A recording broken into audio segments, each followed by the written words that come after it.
अथ मंत्रपाठः।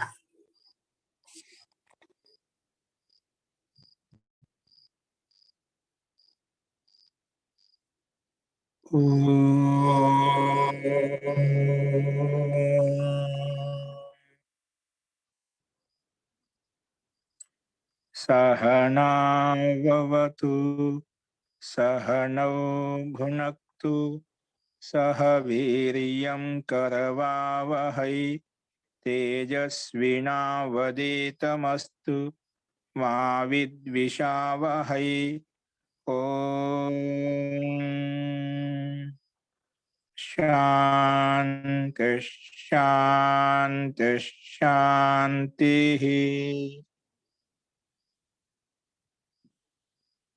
सर्वेभ्यो नमः। అందరికీ నమస్కారం అండి। నిన్న మనము 1వ అధ్యాయం యొక్క 2వ పాదంలో 42వ సూత్రం చెప్పుకున్నాము। తత్పురుషః సమానాధికరణః కర్మధారయః। ఈ సూత్రం ఏమంటుందంటే సమానాధికరణః పదః తత్పురుషః అంటే సమానాధికరణ తత్పురుష సమాసం ఏదైతే ఉందో దానికే కర్మధారయం అని కూడా పేరు పెట్టారు। దానికే కర్మధారయం కూడా పేరు వచ్చింది। సో కర్మధారయం ఎందుకు పేరు పెట్టావు? ఆల్రెడీ తత్పురుష సమాసం ఉంది కదా, సమానాధికరణ తత్పురుష సమాసం ఉంది కదా, మళ్ళీ కర్మధారయం ఎందుకు పేరు పెట్టామంటే దాని ప్రయోజనాలు మనం నిన్న పాచక వృందారిక పరమరాజ్యం ఉత్తమ రాజ్యంలో చూసాము। పాచక వృందారికలో పుంవద్భావ చేయడం కోసము ఇక్కడ మనము కర్మధారయం పేరు పెట్టుకున్నాము। ఎందుకంటే పుంవద్భావ చేయాలంటే అక్కడ ఖచ్చితంగా మనము కర్మధారయం పేరు పెట్టుకుంటున్నా అప్పుడు ఆ సూత్రం వస్తుంది। పుంవద్ కర్మధారయ జాతీయ దేశీయేషు అనే సూత్రం వస్తుంది। అది ఒక ప్రయోజనము। పరమరాజ్యం ఉత్తమ రాజ్యంలో ఇక్కడ కూడా ఉదాత్తానికి అంటే ఉత్తర పదానికి ఆది ఉదాత్తం ప్రాప్తం అవుతుంది। ఉత్తర పదానికి ఆది ఉదాత్తం ప్రాప్తం అవుతుంది, కానీ ఇది కర్మధార సమాసం కాబట్టి కర్మధార సమాసం వదిలిపెట్టి అని చెప్పి అకర్మధారయే రాజ్యం అకర్మధారయే రాజ్యం అనే సూత్రం ప్రకారంగా ఏంటి ఉత్తర పదంలో ఆది ఉదాత్తం ప్రాప్తం అవుతుంది ఉత్తర పదాది ప్రకారంగా, కానీ ఇది కర్మధార సమాసం పేరు పెట్టాం కాబట్టి అటు కర్మధార సమాసం వదిలిపెట్టి ఆది ఉదాత్తం అవుతుంది। ఇది కర్మధార సమాసం కాబట్టి అందుకే ఇక్కడ ఉత్తర పదంలో ఉండే రాజ్యం శబ్దానికి ఆది ఉదాత్తం కాలేదు। ఇది ముఖ్య ప్రయోజనం అని చెప్పి మనం నిన్న చూసామండి। అస్తు, ఇంట్లో ఎవరికైనా సందేహం చెప్పండి।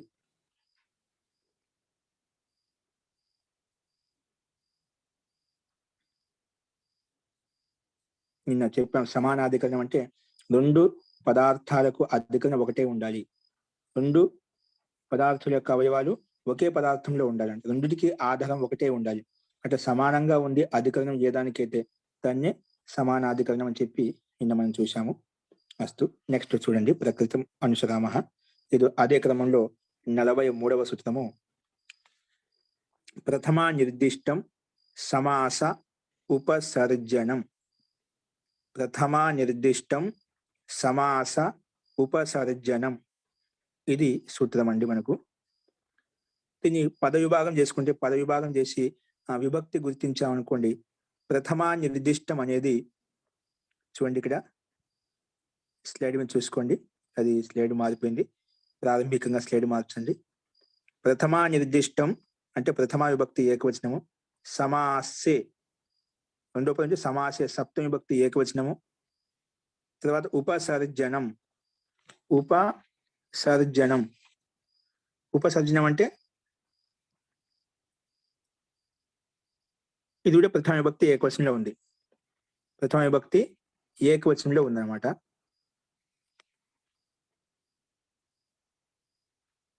కాబట్టి ప్రథమా నిర్దిష్టం అనే ప్రథమ విభక్తి ఏకవచనము, సమాసే సప్తమి విభక్తి ఏకవచనము, అదేవిధంగా ఉపసర్జనం అనేది ప్రథమ విభక్తి ఏకవచనము।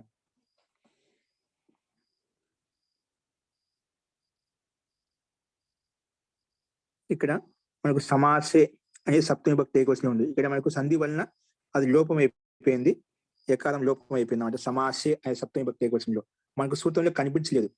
ప్రథమా నిర్దిష్టం సమాస ఉపసర్జనం అని చెప్పుకుంటున్నాం, కానీ సూత్రంలో మనకి ఇక్కడ స్లైడ్ చూడండి, సమాసే సప్తమి విభక్తి ఏకవచనం ఉంది. ప్రథమా నిర్దిష్టం ప్రథమా విభక్తి ఏకవచనము. సమాసే సప్తమి విభక్తి ఏకవచనము. ఉపసర్జనం ఇది ప్రథమా విభక్తి ఏకవచనం అనమాట. ఇక సమాసం ఏంటి చూడండి, అంటే ఇక్కడ ప్రథమా నిర్దిష్టం అనే పదాన్ని విడదీసి చెప్పుకుంటున్నామట. పద విభాగం చేసిన తర్వాత ప్రథమ విభక్తి ఏకవచనము, సప్తమ విభక్తి ఏకవచనము, ఉపసర్జనం అనేది మళ్ళీ ప్రథమ విభక్తి ఏకవచనంలో ఉంది. ఇప్పుడు సమాసం ఏం చెప్తుంది? ప్రథమా నిర్దిష్టం అనే పదాన్ని ఇంకా విపులంగా చెప్తుంది. ఏమంటుంది చూడండి, ప్రథమయ విభక్తి. ప్రథమయ అంటే విభక్తియ, ప్రథమ విభక్తి ద్వారా. ప్రథమయ అంటే తాత్పర్యం ప్రథమ విభక్తి అని అర్థం చేసుకోవాలి. ప్రథమయ విభక్తియ నిర్దిష్టం, ప్రథమా నిర్దిష్టం ఉండడం. ప్రథమా విభక్తితో నిర్దిష్టమైన పదం ఏదైతే ఉందో దాన్ని ప్రథమా నిర్దిష్టం అంటామంట. ప్రథమా విభక్తి ద్వారా నిర్దిష్టమైనటువంటి పదం ఏదైతే ఉందో దాన్ని ప్రథమా నిర్దిష్టం. ఈ ప్రథమయ విభక్తియ, ఇది తృతీయ విభక్తి ఏకవచనంలో విడగొట్టాం కాబట్టి ఇది తృతీయ తత్పురుష సమాసము. ఎందుకంటే ప్రథమయ, రమయ, విభక్త్యా ఇవన్నీ తృతీయ విభక్తి ఏకవచనంలో ఉన్నాయి కాబట్టి తృతీయ విభక్తి ఏకవచనం విడగొట్టాం కాబట్టి తృతీయ తత్పురుష సమాసం చెప్పి మనం అర్థం చేసుకోవాలి. ఎందుకంటే ప్రథమా విభక్తి ద్వారా నిర్దిష్టమైనటువంటి పదం అయితే ఉందని ప్రథమా నిర్దిష్టం అంటాము. అందుకే తృతీయ తత్పురుష సమాస అని చెప్పి ఈ పదంలో మనం ఈ రకంగా విడగొట్టుకుని అర్థం చెప్పుకున్నాం.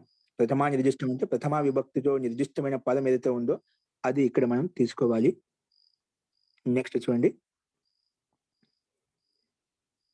అర్థ. ఇప్పుడు సూత్రార్థం చూద్దాం. ఎందుకంటే మనం పద విభాగంలో సమాసే సప్తమి విభక్తి ఏకవచనం కదా, అదే పదం ఇక్కడ చూడండి. సమాసే, సమాసే అంటే ఏమిటి? ఇక్కడ ఈక్వల్ టు పెట్టి అదే పదాన్ని సమాస అంటే ఏమిటి మన కింద విడదీసి చెప్పాడు. సమాస విధాయక సూత్రే, సమాస విధాయకే సూత్రే అని అర్థం చేసుకోవాలి. సమాసే అంటే సమాస విధాయకే సూత్రే అంటే ప్రథమయా విభక్తియా నిర్దిష్టం యత్ పదం తద్ ఉపసర్జన సంజకం భవతి. మనకు వెనక ఏ సూత్రం దీనివల్ల ఏమొచ్చారు మనకు ఇప్పుడు అప్రధానం, కానీ ముఖ్యంగా ఏ సూత్రం అయితే చెప్పుకుంటున్నామో ఆ సూత్రం యొక్క అర్థం మనకు స్పష్టంగా యథార్థం తెలియాలి. పక్కన మేము ఈ సూత్రం చెప్పుకుంటే ఎన్నో సూత్రాలు వస్తాయి, అవి కూడా అర్థం చేసుకోవాలి. కానీ అవి పక్కవి అంత అర్థం కాకుండా తర్వాత ఎట్లా చదువుకుంటే అవి అర్థం అవుతాయి. మనం ఏ సూత్రం అయితే చెప్పుకుంటున్నామో ఆ సూత్రం మీద ఫోకస్ చేయాలి, ఆ సూత్రం అర్థం చేసుకోవాలి. అర్థం ఆ సూత్రం యొక్క అర్థమైందనుకోండి, అది ఏ రకంగా పనిచేస్తుంది, ఈ సూత్రం యొక్క దాయత్వం ఏంటి, ఆ దాయత్వం తెలిసినటువంటి ఈ దాయత్వాన్ని నిర్వర్తించడానికి ఏ సూత్రాలు వచ్చి పనిచేస్తాయి అవి కూడా మనకు అర్థం అవుతాయి. కాబట్టి మనం ప్రస్తుతం ఉన్నట్టు వెనక్కి ఇంతవరకు అది కూడా మర్చిపోండి. ఇంతవరకు ముందు ఏం నేర్చుకున్నాను, నాకు ముందు గుర్తు లేవు, అవి రాయలేదు, అవన్నీ వదిలేసేయండి. ఇది ఎందుకంటే ఎక్కడ చెప్పినప్పుడు, ఎందుకంటే ఏ సూత్రానికి దాయత్వం భిన్న భిన్నంగా, ప్రతి సూత్రానికి దాయత్వం భిన్న భిన్నంగా ఉంటుంది. కానీ కొంచెం అదే నిరంతరంగా మీరు అది వింటూ ఉంటే ఖచ్చితంగా ఒకటి మధ్యలో వచ్చిన వాళ్ళని కొంచెం సంస్కృతం బేసిక్ ఉన్న వాళ్ళకి అర్థం అవుతుంది, కానీ నిరంతరంగా ఉండే వాళ్ళకు. కాబట్టి అలా అర్థం కాదనుకోవద్దు. ఏ సూత్రం అయితే మనం చెప్పుకుంటాం ఆ సూత్రం యొక్క అర్థం మనకు స్పష్టం కావాలి. స్పష్టం ప్రశ్న అర్థమైంది, దాని యొక్క అర్థం, సూత్రం యొక్క అర్థం అర్థమైంది అనుకోండి, దానికి సమాధానం ఏంటి, దాని యొక్క ప్రశ్న ఏంటి అన్ని అర్థం అవుతాయి. మనకు మూల బిందువే అర్థం కానప్పుడు దానికి సంబంధించిన ప్రశ్నలు అర్థం కావు, దానికి సంబంధించిన సమాధానం కూడా అర్థం కావు. కాబట్టి ముందు ఏదైతే పట్టుకుంటున్నామో ఆ సూత్రాన్ని అర్థం చేసుకోవడం కోసం ప్రయత్నం చేయండి. కాబట్టి మిగతా దానికి సంబంధించిన సూత్రాలు ఎన్ని వచ్చినా మనకు అనవసరం, అవి తర్వాత వస్తాయి చెప్తే అర్థం. ఇక్కడ మనకు సూత్రం, ప్రకృతి సూత్రం మటుకు అర్థం చేసుకునే ప్రయత్నం చేయాలి ఏమంటుంది. కాబట్టి అది గుర్తుపెట్టుకోండి. చూడండి, సమాసే అంటే ఏమిటి? సూత్రంలో పదాలను తీసుకుని అర్థం చెప్పుకుంటాయి. కొత్త పదం ఏది ఉండదు. ఒకే కొత్త పదం ఉంటే పైన సూత్రం అనువృత్తి వస్తుంది, అదే పదం ఉంటుంది. కాబట్టి సూత్రార్థం ఎప్పుడు చెప్పినా ఈ సూత్రంలో ఉండే పదాలను విభక్తిని గుర్తించి దాన్ని సూత్రార్థం చెప్పుకుంటాం. కాబట్టి మనకు సూత్రం 2-3 సార్లు దాన్ని వల్లి వేసుకుంటేనే మనకు చూడగానే కనీసం అర్థం చెప్పే విధంగా ఉండాలి. మనకు కంఠస్థం లేకపోయినా చూడగానే సూత్రం, ఈ సూత్రం యొక్క అర్థం ఇది, ఈ సూత్రం యొక్క కార్యం ఈ రకంగా ఉంటుంది అనేది మనం అర్థం చేసుకోవాలన్నమాట. కాబట్టి అది ప్రయత్నం చేయండి, అందరూ కూడా అందరికీ అర్థమవుతుంది. అస్తు. ఇప్పుడు చూడండి, అర్థ. సమాసే అంటే ఏమిటి? ఈజ్వల్ టు చెప్పాడు, అదే ఇంకా విడిది చెప్తాను. సమాస విధాయకే సూత్రే. మనకు ఏ సూత్రం అయితే సమాసం చేస్తుందో, మనం ఇప్పుడు సమాస ప్రకారం చెప్పుకుంటూ వచ్చాం. సమాసం చేయాలని ఖచ్చితంగా 2 పదాలు ఉండాలి, 2 శబ్దాలు ఉండాలి, 2 అంతకన్నా ఎక్కువగా ఉండవచ్చు అని చెప్పుకున్నాం. కానీ సమాసం అంటే 2 పదాలు ఉంటే దాన్ని కలపడానికి ఏదో ఒక సూత్రం వస్తుంది, సమాసం చేసేటువంటి సూత్రం వస్తుంది. పూర్వ పదంలో ఈ శబ్దం ఉన్నప్పుడు ఉత్తర పదంలో ఈ శబ్దం ఉంటేనా ఆ రెండింటిని కలపడానికి దీని చేత సమాసం అవుతుంది అది తత్పురుష సమాసం కావచ్చు, బహువ్రీహి సమాసం కావచ్చు, ద్వంద్వ సమాసం కావచ్చు, ఏదైనా కావచ్చు. అట్లా ఒక సమాసం చేసేటువంటి సూత్రం ఉంటుంది. ఆ సూత్రం ఏ సూత్రం ద్వారా సమాసం అవుతుందో ఆ సూత్రమే చూసుకోవాలంట. ఓకేనా? అందుకే సమాసే అంటే సమాస విధాయకే సూత్రే. సమాసం ఏ సూత్రం అయితే విధిస్తుందో ఈ సూత్రంలో సమాసం అవుతుంది, ద్వంద్వ సమాసం అవుతుంది, బహువ్రీహి సమాసం అవుతుంది. అలాగే ఏ సూత్రం అయితే చెప్తుందో ఆ సూత్రం, అటువంటి సూత్రంలో సమాస విధాయకే సూత్రే, ఆ సూత్రంలో ప్రథమయా విభక్తి ద్వారా అంటే ప్రథమ విభక్తి ద్వారా నిర్దిష్టమైనటువంటి యత్ పదం ఏదైతే పదం ఉందో దానికే తద్ ఉపసర్జన సంజ్ఞకం భవతి అంటుంది. అటువంటి పదానికి ఉపసర్జన ఒక నామకరణం చేస్తుంది, ఒక పేరు పెట్టుకుంటుంది. లౌకికంగా లోక వ్యవహారంలో చింటూ పింటూ పేరు పెట్టుకుంది కదా, ఎందుకు? లోక వ్యవహారం కోసం. అట్లా శాస్త్రీయ వ్యవహారం కోసం మనకు ఇక్కడ ఏం పేరు పెట్టాం? ఉపపదం అని పేరు పెట్టాం. కానీ ఉపపదం పేరు రావాలంటే ఈ లక్షణాలు ఉండాలి. ఏ లక్షణాలు ఉండాలి? ఏ సూత్రం మీద సమాసం విధానం చేస్తుందో ఆ సమాసంలో ఇప్పుడు మనం ఇది ఒక సూత్రం అండి. ఈ సూత్రంలో మనకి ఏమున్నాయండి? 3 పదాలు ఉన్నాయి. ప్రథమ నిర్దిష్టం, సమాస ఉపసర్జనం, ప్రథమ విభక్తి ఏకవచనం ఉంది, సప్తమ విభక్తి ఏకవచనం ఉంది, ఉపసర్జనం ప్రథమ విభక్తి ఏకవచనం ఉంది. అలాగా మనకు ఏ సూత్రం అయితే సమాసం చేస్తుందో ఆ సమాసంలో ఏవైతే పదాలు ఉంటాయో ఆ పదాల్లో ఏ పదం అయితే ప్రథమ విభక్తితో నిర్దిష్టమై ఉందో ఆ పదాల్లో ఆ సూత్రం యొక్క పదాలు విభాగం చేసుకుంటే కదా, అక్కడ ఏ పదం అయితే ప్రథమ విభక్తితో నిర్దిష్టమై ఉందో అటువంటి ఆ పదానికి ఇది ఉపసర్జనాన్ని పేరు పెడుతుంది. సమాస విధాయక సూత్రంలో ఏ పదమైతే ప్రథమ విభక్తితో నిర్దిష్టమై ఉందో, ఇక్కడ ఏముందండి? ప్రథమ నిర్దిష్టంలో ప్రథమ విభక్తితో నిర్దిష్టమైంది ఇక్కడ ఈ సూత్రంలో, ప్రకృతి సూత్రంలో. అలాగా ఆ సమాసం చేసే సూత్రం ఉందో అక్కడ ఇక్కడ కదా ఏ విధంగా అయితే ప్రథమ విభక్తి ఏకవచనం ఎలా ఉందో అలాగా అక్కడ కూడా సమాసం చేసే సూత్రంలో ప్రథమ విభక్తితో నిర్దిష్టమైనటువంటి పదం ఏదైతే ఉందో తద్ దానికి ఉపసర్జన సంజ్ఞకం భవతి. దానికి ఉపసర్జనం అని ఒక పేరు పెట్టుకున్నాం. కానీ ఉపసర్జనం పేరు రావాలంటే ఏముండాలి? కండిషన్ ఏంటి? ప్రథమ సమాస విధాయక సూత్రంలో సమాసం చేసేటువంటి సూత్రం ఏదైతే ఉందో ఆ సూత్రంలో ప్రథమ విభక్తితో నిర్దిష్టమైన పదం, దాంట్లో ఎన్నో ఉంటాయి. ప్రథమ విభక్తి ఉండొచ్చు, ద్వితీయ విభక్తి ఉండొచ్చు, తృతీయ ఉండొచ్చు, సప్త ఏదైనా ఉండొచ్చు. కానీ ఎక్కడైతే ప్రథమ విభక్తితో నిర్దిష్ట పదం ఏదైతే అదే తీసుకోవాలన్నమాట. అట్లా అందుకే ప్రథమ సమాస విధాయక సూత్రంలో ఏదైతే ప్రథమ విభక్తితో నిర్దిష్టమైనటువంటి పదం ఉందో ఆ పదానికి తద్ ఉపసర్జన సంజ్ఞకం భవతి. దానికి ఉపసర్జన పేరు పెట్టాం, ఒక నామకరణం చేశాం. శాస్త్రీయ వ్యవహారం కోసం ఉపసర్జన పేరు పెట్టాం. ఇది దీని యొక్క తాత్పర్యం, ఇది సూత్రం యొక్క అర్థం. సూత్రంలో ప్రథమ నిర్దిష్టం అంటే ప్రథమ విభక్తితో నిర్దిష్ట పదం ఏదైతే ఉందో, సమాసే అంటే సమాస విధాయక సూత్రం ఏదైతే ఉందో దాంట్లో దానికి ఉపసర్జనం పేరు. సమాసే దీని పదాన్ని ముందు పెట్టుకో. సమాసే సమాస విధాయక సూత్రంలో ప్రథమ నిర్దిష్టం పదం ఉపసర్జనం భవతి. అలా అధ్యయనం చేసుకోవాలి. సమాసే పదం ముందు పెట్టుకోండి, అప్పుడు మొత్తం సూత్రం కలిపి సమాసే సమాసంలో అంటే సమాసం విధించే సూత్రంలో ప్రథమ నిర్దిష్టం, దాని కింద చెప్పుకున్నాం ప్రథమ విభక్తి ద్వారా నిర్దిష్ట పదం తద్ ఉపసర్జనం భవతి. దానికి ఉపసర్జనం పేరు పెట్టుకుంటాం. ఆ పదానికి ప్రథమ విభక్తితో నిర్దిష్టమైన పదం ఏదైతే ఉందో ఆ పదానికి మనం ఉపపదం అని పేరు పెట్టుకుంటాము.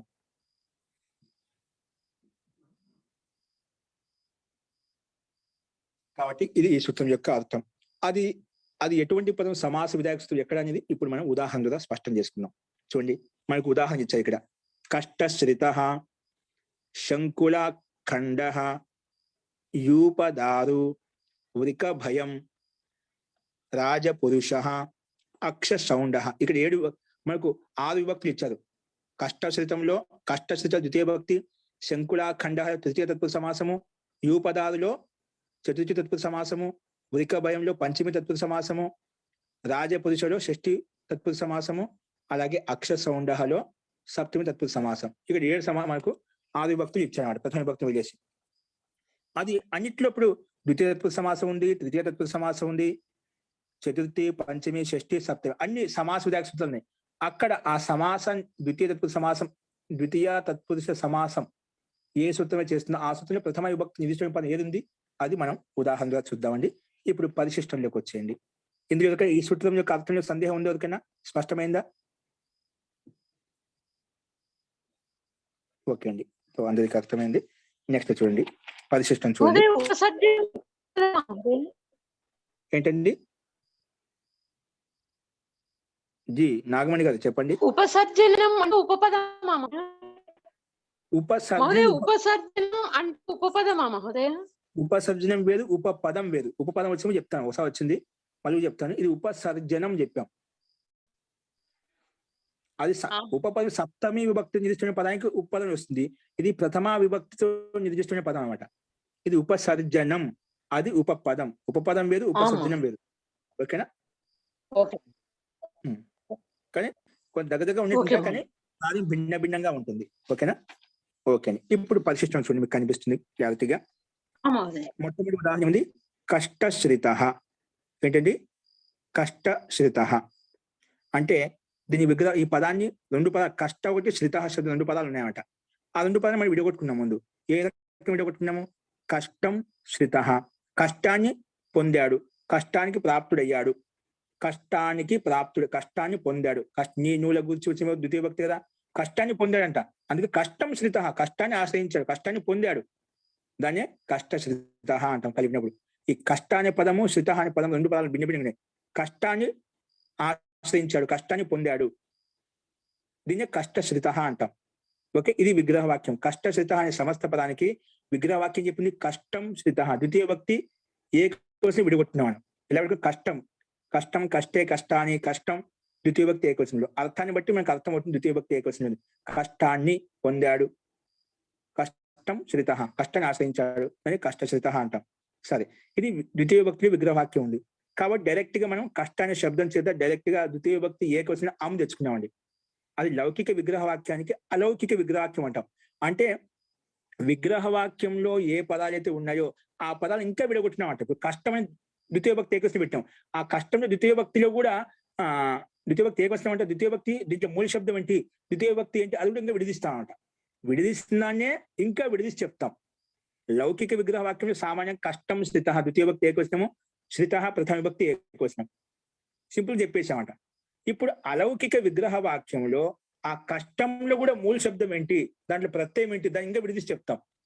దాన్ని అలౌకిక విగ్రహ వాక్యం అంటాం. విడదీసిన దాన్ని ఇంకా విడదీస్తాం, దాన్ని అలౌకికం అంటాం. అంటే శాస్త్రీయం. అలౌకికం అంటే ఏంటి? శాస్త్రీయ పరిభాష, శాస్త్రీయ విగ్రహ వాక్యం అంట.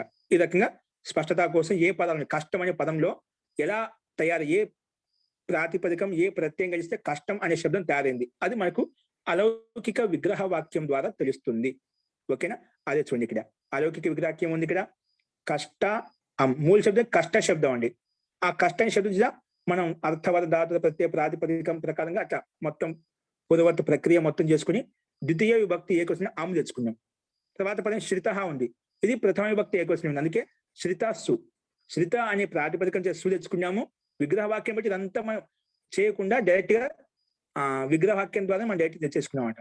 కష్టంలో ద్వితీయ భక్తి ఏకవచనము, శ్రిత ప్రథమ విభక్తి ఏకవచనంలో ఉంది కాబట్టి అదేవిధంగా కష్టంలో కష్ట అమ్ము, శ్రిత సు, సు ప్రథమ విభక్తి ఏకవచనము, అమ్ అనేది ద్వితీయ విభక్తి ఏకవచనం. సు ఔ జస్, అమ్ ఔట్ షస్ ఉన్నాయి కదా.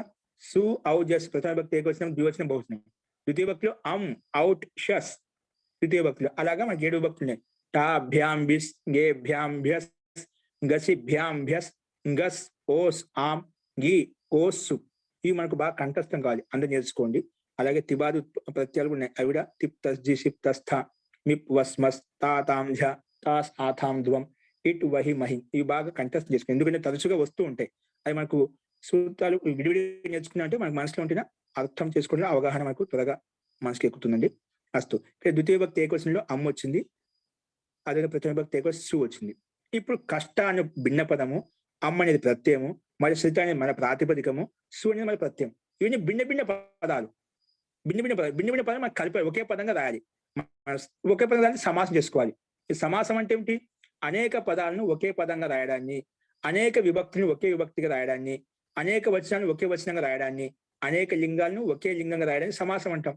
సంక్షేపంగా రాయడాన్ని సమాసం అంటాం, ఒక మాట చెప్తేనా. కాబట్టి ఇప్పుడు అన్ని భిన్న భిన్నంగా ఉన్నాయి కాబట్టి వాటిని సమాసం చేస్తాం.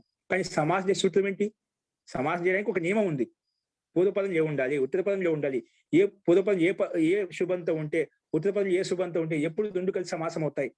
దానికి ఒక నియమం ఉంది. ఆ నియమం ఏంటి? ఇక్కడ చూడండి. ఏంటి? ప్రథమా నిర్దిష్టం, దానికంటే ముందు చూడండి, ఉపసర్జనం పూర్వం. అంతకన్నా ముందు ఏంటి మనకు ఇక్కడ సమాసం ఎలా చేసామండి? సమాసము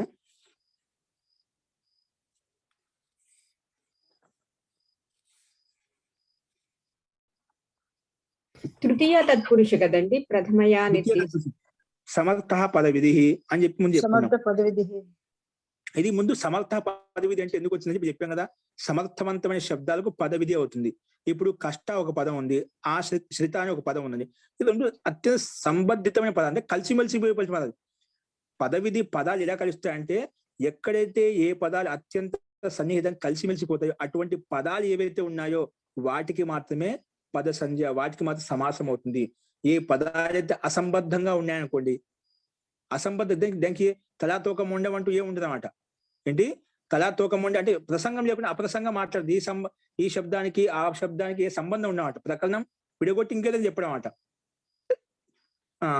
సంగతి యుక్తంగా లేకపోతే పదాలు అట్లా కాకుండా సంబద్ధంగా ఉండేటువంటి పదాలు ఏవైతే వాటికి సమర్థ పద విధి. ఇక్కడ చూడండి, సమర్థ పద విధి.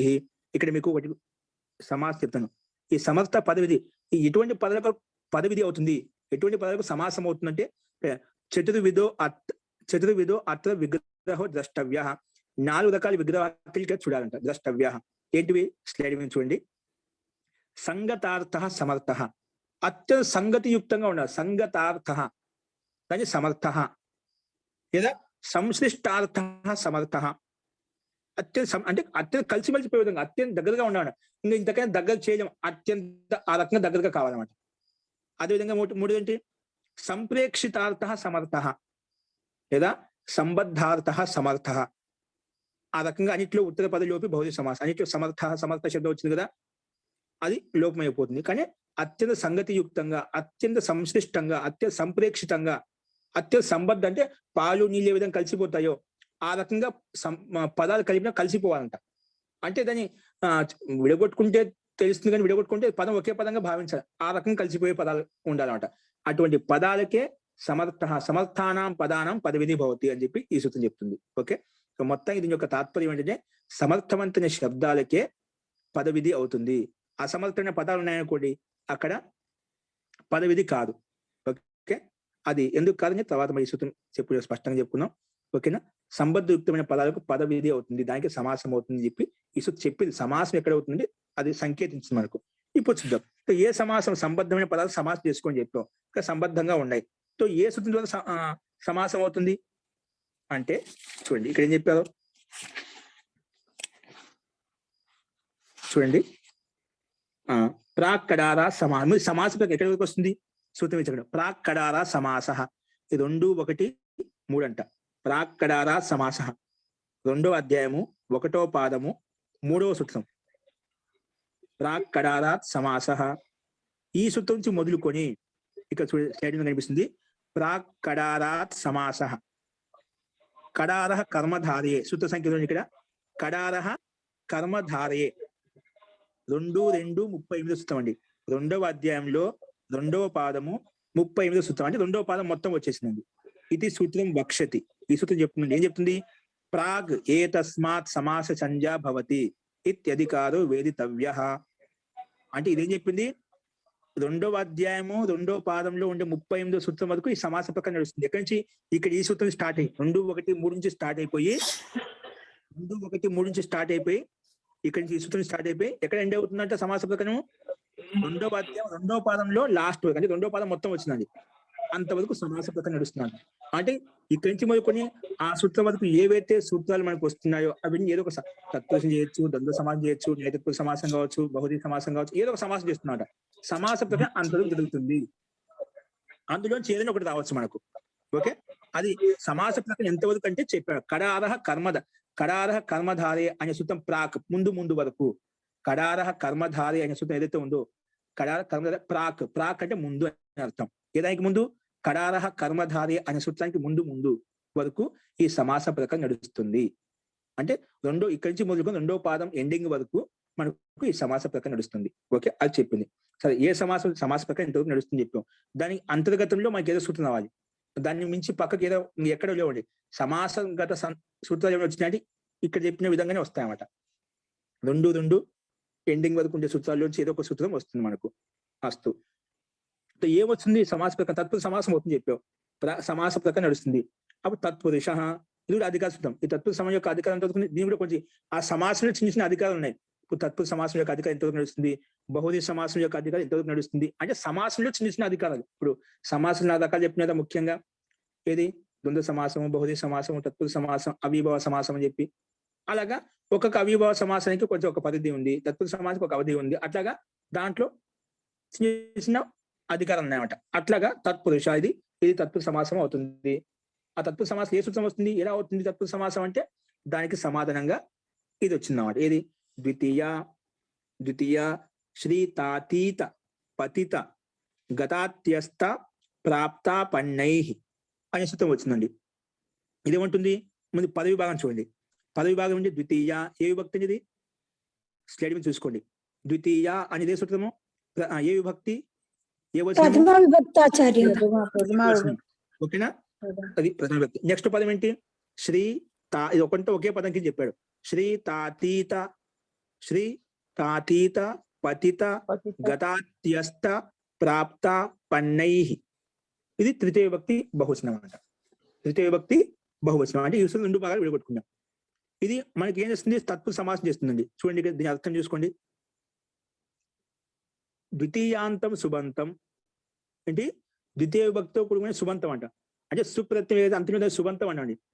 తింగి ప్రత్యయం అంతిమంలో దాన్ని తింగంతం అంటాం. అలాగా ద్వితీయ విభక్తి యుక్తమైన సుబంతం. ద్వితీయాంతం సుబంతం శ్రిత శబ్దం పక్కన ఉంటే, లేదా అతీత శబ్దం పక్కన ఉంటే, పతిత శబ్దం పక్కన ఉంటే, లేదా గత శబ్దం కానీ, అత్యస్త శబ్దం కానీ, ప్రాప్త శబ్దం కానీ, ఆపన్న ఇది ఏతై సమర్థై సుబంతై సహా ఈ శబ్దాలతోటి, సహా అంటే ఈ సుబంతాలతోటి వికల్పేణ సమస్యతే సమాసం అవుతుంది. ఏ సమాసం అవుతుంది? తత్పురుషశ్చ సమాసో భవతి. తత్పురుష సమాసం అవుతుంది. ఎందుకు చెప్పాల్సి వచ్చింది? బహుళ సమాసం కాదు, ఇది ద్వంద్వ సమాసం కాదు, అవిభావ సమాసం కాదు. ఏ సమాసం? తత్పురుష సమాసం అవుతుంది చెప్పావు. ఏ పదాలు? పూర్వ పదంలో ద్వితీయ విభక్తితో కూడిన పదం ఉండాలంట. ద్వితీయాంతం సుబంతం. ఆ పూర్వ పదంలో నిశ్చయంగా నిర్ణయించబడింది. ద్వితీయాంత సుబంతమే, ద్వితీయ విభక్తితో ఉన్నటువంటి సుబంతమే ఉండాలి. ద్వితీయ విభక్తిలో ఏకవచనం, ద్వివచనం, బహువచనం ఏదైనా ఉండొచ్చు. ద్వితీయాంతం సుబంతం అయితే ఉందో అది ఉత్తర పదం ఏ శబ్దం ఉండాలంట? కొన్ని ఆప్షన్స్ ఇచ్చాడు. శ్రిత, అతీత, పతిత, గత, అత్యస్త, ప్రాప్త, ఆపన. ఈ ఇతి ఏతై సమర్థై సుబంతై సహా ఈ సమర్థమైన సుబంతాలతోటి సహా తోటి ఈ శబ్దాలు ద్వితీయ విభక్తికి ఈ ఇందులో వచ్చిన ఏదో ఒక శబ్దంతో వికల్పంగా సమాసం అవుతుంది. ఏ సమాసం అవుతుందంటే తత్పురుష సమాసం అవుతుంది అని చెప్పి ఈ సూత్రం చేసింది. కాబట్టి ఏ సూత్రం ఇది? సమాస విధాయక సూత్రం. సమాసం విధించింది కదా, మరి పూర్వపదం ఈ పదం ఉండాలి, ద్వితీయ విభక్తితో ఉండాలి. ఉత్తరపదం ఈ పదాల్లో ఏదో ఒక పదం ఉంటే దానికి సమాసం అవుతుంది. సమాసం విధించింది కదా, తత్పురుష సమాసం విధించింది కదా, అప్పుడు విధించింది. ఇక్కడ సమాస విధాయక సూత్రంలో ప్రథమ విభక్తి విధించిన పదం ఏంటండి? సమాస విధాయక సూత్రంలో ప్రథమ విభక్తి ఎక్కడ ఉంది? ఇక్కడ ద్వితీయ ఉంది కదా, అక్కడ ద్వితీయ విభక్తి ఏకవచనం వాటికి. ఓకేనా? ఇది ద్వితీయ అనే ప్రథమ విభక్తితో నిర్దిష్టమైన పదం. ద్వితీయ అనే పదము ఏ విభక్తి నిర్దిష్టమైంది? ప్రథమ విభక్తితో నిర్దిష్టమైన. అటువంటి ప్రథమ విభక్తితో నిర్దిష్టమైన పదానికే మనము ఉపసర్జనం అని పేరు పెట్టుకుంటాము. ఇక్కడ చూడండి, ఇప్పుడు మన ఉదాహరణలోకి వచ్చేయండి. పరిశిష్టంలో మనకి కష్ట అమ్ము శ్రిత సు. ఇక్కడ కష్ట అని ద్వితీయ విభక్తి యుక్తమై ఉందా? కష్ట శబ్దం కష్ట అమ్ము తెచ్చుకున్నాం కదా, కష్టం శ్రిత అని చెప్పాం కదా. కష్ట అమ్ములో ద్వితీయ విభక్తితో యుక్తమైన శబ్దం అంట.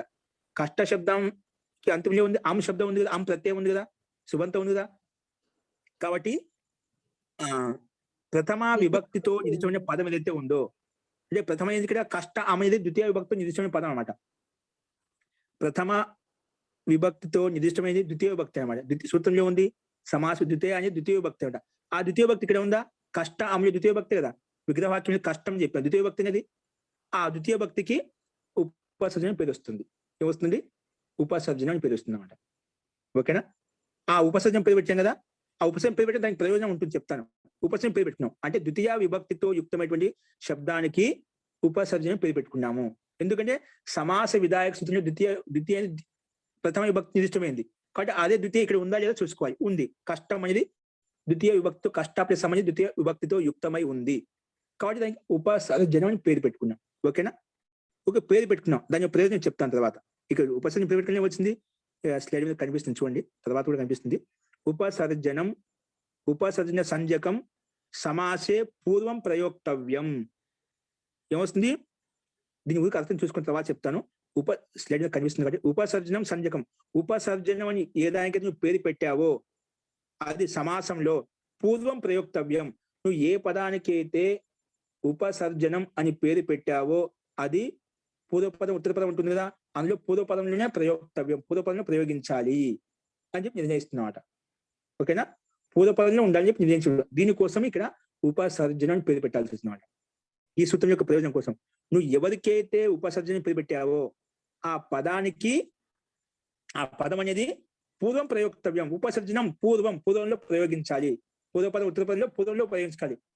పూర్వం చెప్పదంలో ఉత్తర పదంలోకి వచ్చేస్తున్నమాట. ఒకవేళ పూర్వపదంలో ఉంటే ఇబ్బంది లేదు.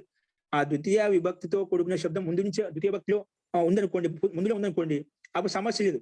కొన్ని చోట్ల అది ఆ పదము మనం ఎవరికైతే ఉపసర్జన పేరు పెట్టామో అది ఉత్తర పదంలో ఉంటుందండి, అది ఉత్తర పదంలో ఉంటుందన్నమాట. అందుకే ఈ సూత్రం చెప్పాల్సి వచ్చింది, ఉపసర్జన పేరు పెట్టుకోవాల్సి వచ్చిందన్నమాట.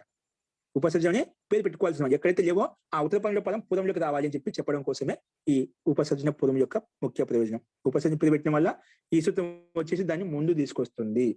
ఉపసర్జన పేరు పెట్టిన పదం ఎప్పుడు కూడా ముందే ఉంటుందన్నమాట, ఉత్తర పదంలో ఉండదు, పూర్వ పదంలోనే ఉంటుంది. ఓకే, ఇప్పుడు పరిశిష్టంలోకి వచ్చేయండి. చూడండి, ఇప్పుడు అర్థమైంది కదా, ద్వితీయ విభక్తితో చేసిన పదం ఏదైతే ఉందో ఉపసర్జన పేరు పెట్టుకున్నాం, సరేనా. సరే, మొత్తానికి సూత్రం చేసింది ద్వితీయ శ్రీత. అది ద్వితీయ కష్టమే ద్వితీయ విభక్తితో యుక్తమైన పదం. అది ఏ దాని సమాసం అవుతుంది? శ్రిత పక్కనే ఉంది, శ్రిత అనే శబ్దం చేత, శ్రిత అనే శబ్దం సమాసం చేసింది. పక్కనే శ్రిత అనే శబ్దం కదా, శ్రిత అతీత చాలా ఉన్నాయి, మనకి ఏదో ఒకటి ఉండాలి. పక్కన శ్రిత శబ్దం ఉంది, కష్ట అం పక్కన శ్రిత శబ్దం ఉంది కదా, కాబట్టి కష్ట అం అనే పదము శ్రితస్సు అనే పదం చేత సమాసం అవుతుంది. అంటే సమాసం కలిసిపోతాయి రెండు. కష్ట అం అనే ద్వితీయ విభక్తి శబ్దము శ్రిత అనే సుబంతం చేత, శ్రితస్సు అనే సుబంతం చేత సమాసం అవుతుంది. సమాసం కలిసిపోతాయి, సమాసం కలిసిపోతాయి, సంక్షేపం అయిపోతాయి, అంటే కలిసిపోతాయి. భిన్న పదాలు ఒకే పదంగా మారిపోతాయి. సమాసం ఏ సమాసం తత్పురుష సమాసం అవుతుందని చెప్పింది. ఓకే, ఇది ఈ సమాస విధాన సూత్రం. కానీ ఇక్కడ మనం సమాస చేయడం ఎలా వచ్చింది? సమాసం చేశావు అంటే అంతా కష్ట అమ్మో శ్రితస్సు ఇవన్నీ భిన్న పదంగా సమాసం చేశావు. ఎందుకు ద్వితీయ విభక్తితో కూడిన శబ్దము శ్రిత అనే శబ్దంతో తోటి సమాసం అవుతుంది, కలిసిపోతా అని చెప్పావు. కలిసిపోయింది, ఒకే పదంగా మారిపోయింది. ఇప్పుడు సమాసం పేరు పెట్టిందా, దానివల్ల ఉపయోగం ఏంటి? సమాసాశ్చ అని సూత్రం వస్తుంది. నువ్వు ఎవరికైతే కృత్ అని పేరు పెట్టావో, లేదా ఎవరికైతే తద్దిత్ అని పేరు పెట్టావో, లేదా ఎవరికైతే సమాసం అని పేరు పెట్టావో దానికి ప్రాతిపదికం పేరు పెట్టేసేయి. ఎక్కడైనా కానీ ఏ దానికైతే చూడండి, ఇక్కడ కృత్ తద్దిత సమాసాశ్చ ఏముంటుంది?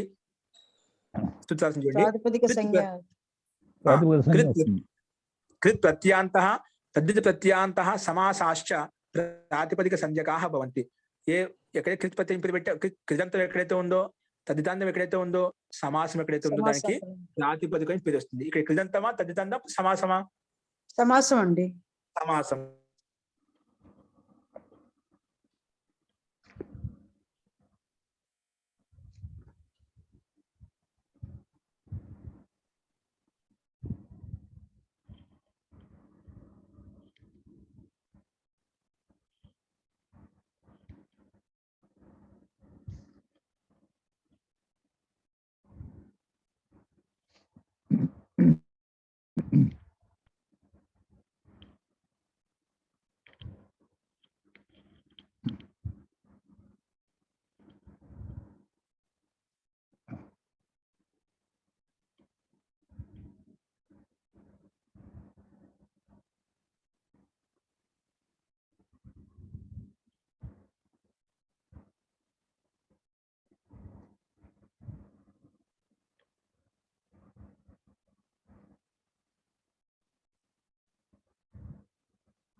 పోయింది. లుక్ గురువు గారు వినపడలేదు మహోదయ అసలు.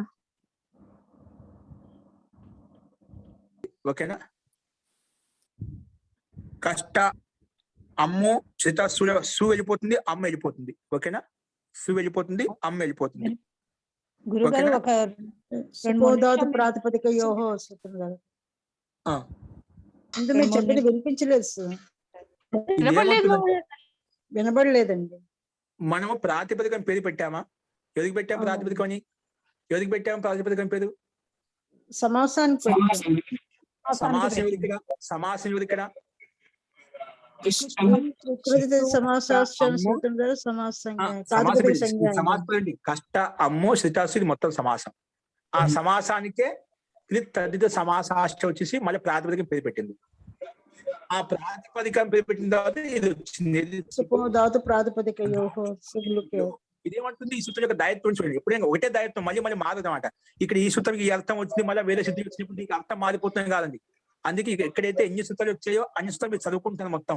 ఇక్కడ కేవలం ప్రథమా నిర్దిష్టం సమాస ఉపసర్జన ఒక చదువుకోలేదు మీరు. ఇక్కడ సూత్రాలు ఎన్ని అయితే వస్తున్నా అవన్నీ చదువుకుంటాం ఇక్కడ.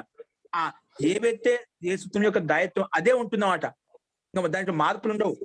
ప్రాతిపదికం అంటే ప్రాతిపదికం పేరు పెట్టింది, సమాసం అంటే సమాసం పేరు పెడుతుంది, దానికి మళ్ళీ మార్పులు ఉండవు. ఈ లక్షణాలు ఉంటే అయిపోయింది సమాసం పెడుతుంది, ఈ లక్షణాలు ఉంటే అయిపోయి ప్రాతిపదికం ఫస్ట్. ఇక్కడ మనకు సుఖో ధాతు ప్రాతిపదికయో వచ్చేసి ప్రాతిపదికంలో ఉండే అవయవాలకు, ఏ అవయవాలకు? సుప్ అవయవాలకు. సుప్ అనే సుప్పులు ఎక్కడైతే ఉన్నాయో ఆ అవయవాలకు. అంటే ఇక్కడ అవయవాలు ఉన్నాయి, క్రిష్ట, అమ్ము, శ్రిత, సు, ఇన్ని అవయవాలు ఉన్నాయి. అవయవాలు ఏ సుప్పులకు మాత్రమే లుక్ అయిపోతుందండి. అంటే అమ్మ అనే సుప్పు, పక్క సు అనేది సుప్పే. ఈ రెండు సుప్పులు ఉన్నాయి కాబట్టి, అంటే సు అవజస్లో ఉండే ప్రత్యయాలు ఉన్నాయి కాబట్టి దానికి లుక్ అయిపోయింది. లుక్ చేసుకో అని చెప్పి. లుక్ అంటే ఏం చేయాలి? ప్రత్యయస్య లుక్ స్లు లుపహ అని చెప్పింది. నువ్వు ఎవరికైతే లుక్ చేసుకో అని చెప్పావు, లుక్ అని ఏం చేసుకోవాలి? దానికి కనిపించకుండా చేసేయి. కనిపించకుండా చేయడాన్ని లుక్ అంటాము. అదర్శనం లోపం.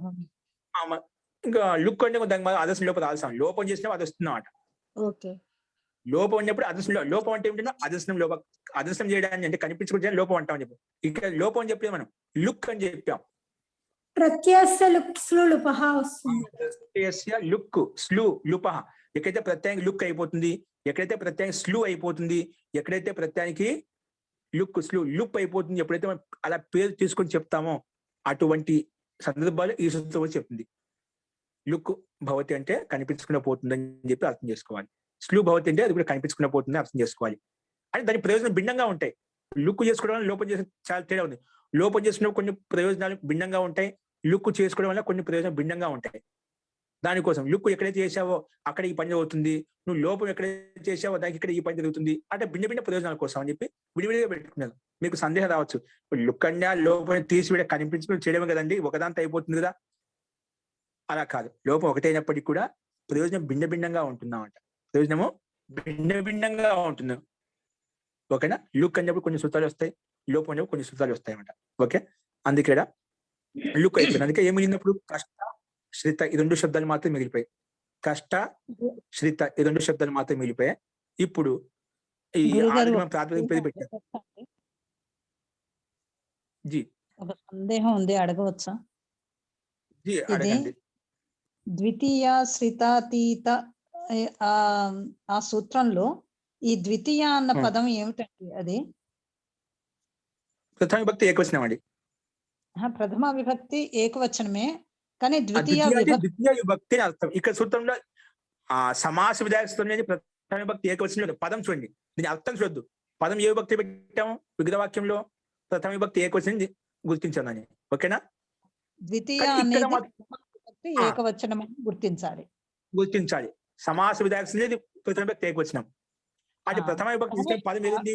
ద్వితీయ అనే పదం. ఆ ద్వితీయాకర్త ఇక్కడ చూసుకుంటాం.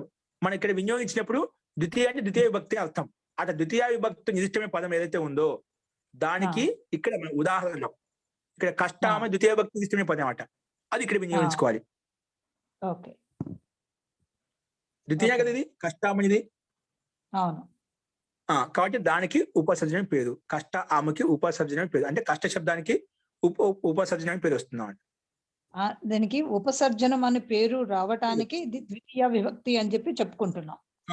ఎక్కడ ద్వితీయ విభక్తి ఉంటుందో ఇప్పుడు ఇదే ప్రథమ ఇదే కావచ్చు, ఏ శబ్దం ప్రథమ విభక్తి అనేది ఎక్కడ? ప్రథమ విభక్తి సూత్ర ఇది ఈ సూత్రంలో మనం ఇప్పుడు ప్రతి సూత్రం ఇప్పుడు ఉపసర్జనం పూర్వం ఉంది చూడండి. ఇక్కడ దీనికి విభక్తి ఏం గుర్తించామంటే ఉపసర్జనం ప్రథమ విభక్తి ఏకవచనం, పూర్వం ప్రథమ విభక్తి ఏకవచనం. అలాగా ద్వితీయ శ్రీ తాతీత పతిత అనే సూత్రానికి మనం పద విభాగం చేసుకుంటే అక్కడ ద్వితీయ అనేది ప్రథమ విభక్తి ఏకవచనం అండి. ద్వితీయ విభక్తి ఏకవచనం కాదు. పదాన్ని చూడండి, అక్కడ శబ్దం ఏంటి? శబ్దం ప్రథమ విభక్తి ఏకవచనంలో ఉంది. అక్కడ శబ్దం గుర్తిస్తామో ఇక్కడ దీన్ని రూపస్థితిలోకి వస్తుందని ఆ ద్వితీయ పదం అంటే ద్వితీయ విభక్తి అర్థం చేసుకోవాలి. అక్కడ పదం యొక్క అర్థం అది. అటువంటి ద్వితీయ ప్రథమ విభక్తితో నిర్దిష్టమైన పదం ఏంటి కదా? ద్వితీయ అనే పదం. అక్కడేమో పదం అని గుర్తించాలి. ప్రథమ విభక్తి అన్న చోట పదము, పదం గుర్తిస్తాం. ఆ పదంతో గుర్తించబడిన శబ్దం ఎక్కడైతే ఉందో దానికి ఉపసర్జన పేరు. ఓకే, అది ఎక్కడ ఉంది? మన కష్ట అమ్లో ద్వితీయ విభక్తి. ద్వితీయ అంటే ద్వితీయ విభక్తి అర్థం. ఇక్కడ ఈ సూత్రంలో మనం అన్వయం చేసుకునేటప్పుడు ఆ ద్వితీయ విభక్తి అని చెప్పి అర్థం చేసుకోవాలి. పోతే ఈ కష్ట అమ్మ అన్న దానికి ఉపసర్జనం అనే పేరు పెట్టాం. ఉపసర్జన పేరు వచ్చింది అన్నమాట. ఆ ఉపసర్జనం పూర్వంలోనే ఉండాలి. అది తర్వాత చెప్తున్నా. ఉపసర్జన పేరు పెట్టిన ఆ ఉపసర్జన ఎల్లప్పుడు పూర్వంలోనే ఉంటున్నాడు. మనకు రెండు పదాలు కదా, అది ఎప్పుడు ముందే ఉండాలి. ఇప్పుడు మనకు ముందే కనిపిస్తుంది, సందేహం లేదు. కొన్ని శబ్దాలు వస్తాయి, కొన్ని ఉత్తర పదంలో ఉంటాయన్నమాట. అప్పుడు నువ్వు ఏదో ఉపసర్జన నియమం ప్రకారం ఏదో ఉందో కండిషన్ లో ఉందో అప్పుడు దాన్ని ఉత్తర పదంలో ముందు తీసుకొచ్చి పెట్టుకుంటామట. సరే, ఓకేనా? ఓకే. ఈ రకంగా ఇది అనువాదంలో ఏంటి సుప్లుకు చేస్తే కష్ట శ్రిత అలాగే ఉన్నాయి. దీనికి అలాగే ప్రాతిపదిక సంఖ్య ఉంది కాబట్టి మళ్ళీ ప్రాతిపదిక నిమిత్తం చేసుకొని మనం సు ఔజస్ ప్రకారంగా ఏమవుతుంది? లుక్ అయిపోయింది. కష్ట అమ్ము శ్రితాసులో సుకి అమ్ముకి లుక్ అయిపోయింది. అప్పుడు ఏమవుతుంది? మళ్ళీ పూర్వత్ ప్రథమ ఇదంతా ప్రాతిపదిక సంఖ్య ఉంది కాబట్టి ప్రథమ విభక్తి ఏకవచనం సుప్రత్యయం వస్తుంది. మన ఆ కష్టాశ్రిత ప్రాతిపదికం చేత ప్రత్యయం వస్తుంది, సుప్రత్యయం వచ్చింది ఏకవచనంలో. ఆ ఏకవచనం సు వచ్చిన తర్వాత దానికి ఋత్వము ససజసోధు కరవసాని విసర్జనీయ ప్రకారంగా సుకి విసర్గం చేసుకుంటాం. అందుకే కష్టశ్రిత అనే రూపం సిద్ధించింది అన్నమాట. ఇక్కడ మనకి ఎప్పుడు వస్తుంది ఈ సూత్రం అంటే ప్రథమ ఇప్పుడు కష్టాశ్రిత ఉందండి. అమ్ముకు సుకు లోప చేసిన తర్వాత కష్టశ్రిత ఉంది. అప్పుడు ఈ సూత్రం వచ్చి ఏం చేసింది? ఏది ప్రథమా నిర్దిష్టం సమాస ఉపసర్జనం అని చెప్పి ప్రథమ విభక్తితో నిర్దిష్ట పదం అయితే ఉందో అది దానికి ఉపసర్జనం పేరు. అటువంటి ఉపసర్జనానికి ఎల్లప్పుడూ ఉపసర్జనం పూర్వం ప్రకారం ముందునే ఉంటుంది అని చెప్పి చెప్తుంది. అందుకే కష్టం ముందే ఉంది. ఇక్కడైతే మనకి ఇబ్బంది లేదు. వేరే చోట్ల ఉత్తర పదంలో ఉంటున్నమాట కాబట్టి ఇక్కడ మనకు ప్రాప్తమైనగా చూపించాము. అంటే ప్రాప్తమైనగా చూపించాము. వేరే చోట్ల కొన్ని చోట్ల ఉత్తర పదంలో ఉంటుంది. దాన్ని ముందు తెచ్చుకోవడం కోసమే ఈ నియమం చెప్పాల్సి వచ్చిందన్నమాట. ఓకేనా? కాబట్టి ఇక్కడ ముందే ఉంది కాబట్టి అక్కడ ఇబ్బంది లేదు. కష్ట శ్రిత అలాగే ఉండే, దాంతో సు తెచ్చుకున్నాం. సుకి విషయం కష్ట శ్రిత ఆ రకంగా రూపసిద్ధి సిద్ధించిందండి. అలాగే శంకుళాఖండ, శంకుళయ ఖండ, శంకుళాఖండ అవి ఇది అర్థం ఇదే విధంగా అర్థం చేసుకోవాలి. అంటే ఇక్కడ గురుగారు కష్టాశ్రితలో ఆ ముందర మనం అమ్మ సు రెండు విభక్తి ప్రత్యయాలు పెట్టుకున్నాం కానీ అవి లుప్తమైనాయి. లుప్తమైపోతే కష్టాశ్రితనే మిగిలింది. కష్టాశ్రిత అన్న చోట అది దానికి ఏం చేస్తున్నాం మనం? మళ్ళా సు ఎట్లా తెచ్చుకుంటున్నాము? మొత్తం ముందు ఆల్రెడీ దీనికి ప్రాతిపదిక సమాసం దీనికి ప్రాతిపదిక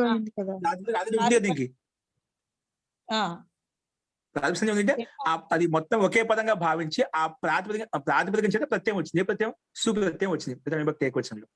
అంటే అది కృత్పదిత సమాసశ్చ అనే సూత్రం చేత అది ఏకపదమైంది. ఏకపదం కాదు, అది సమాసానికి ప్రాతిపదిక పేరు పెడుతుంది. సమాసం ముందే అయిపోయింది. మన ద్వితీయ శ్రీత ఆ సమాసం చేసిన ఆ సమాసానికి ఇది ప్రాతిపదిక పేరు పెట్టేసిందంట. అంటే దీనికి ఆల్రెడీ ప్రాతిపదిక దాంట్లో రెండు అవయవాలు వెళ్ళిపోయాయి అంతే. అవయవం వెళ్ళిపోయిన తర్వాత అది మొత్తం వెళ్ళిపోతుంది. దాని అస్తిత్వం తొలగిపోలేదు. అదే ప్రాతిపదిక సంఖ్యగా ఉన్నది. రెండు అవయవాలు తొలిగేంత మాత్రం అది అవయవం అది ప్రాతిపదికం కాకుండా పోదు. అది ప్రాతిపదికమే. ఆ ప్రాతిపదికం ఉంది కానీ మన ప్రాతిపదిక అధికారం ప్రాతిపదిక అధికారంలోకి వెళ్ళి మనం తెచ్చుకుంటాం. మన లక్ష్యం ఏంటి?